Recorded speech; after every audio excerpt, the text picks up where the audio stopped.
Hallo, hier ist der Ralf von Joddeland. Herzlich willkommen in unserer Silvesterjodde.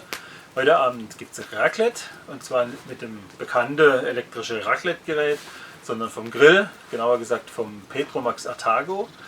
Ein sehr feines Gerät, weil mit der Umluftkuppel kann ich einfach eine gute Oberhitze produzieren und ist genau das, was man fürs Raclette braucht. Ihr macht ein ganz normales Raclette, nehmt Kartoffeln im Belag nach Wahl, das kann Pilze, Zwiebeln, Salami, Schinken, was auch immer sein. Oben drauf der Raclette-Käse, das Ganze auf der Petromax Artago drauf, mit einer schönen Glut unten drin, die Umluftkuppel drauf und ruckzuck ist der Raclette fertig. Eignet sich auch für eine größere Gruppe, also wir haben heute Abend 14 Leute zu verköstigen und haben immer 2 Portionen im Topfdeckel mit dem Raclette. Das funktioniert wunderbar. Ist ein super leckeres Abendessen hier in der Jodde. Einfach zu genießen. Probiert es aus und lasst es euch schmecken.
Ich sage Dankeschön fürs Zuschauen.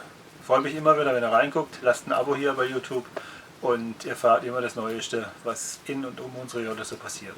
Bis dann, tschüss, euer Ralf von Joddeland.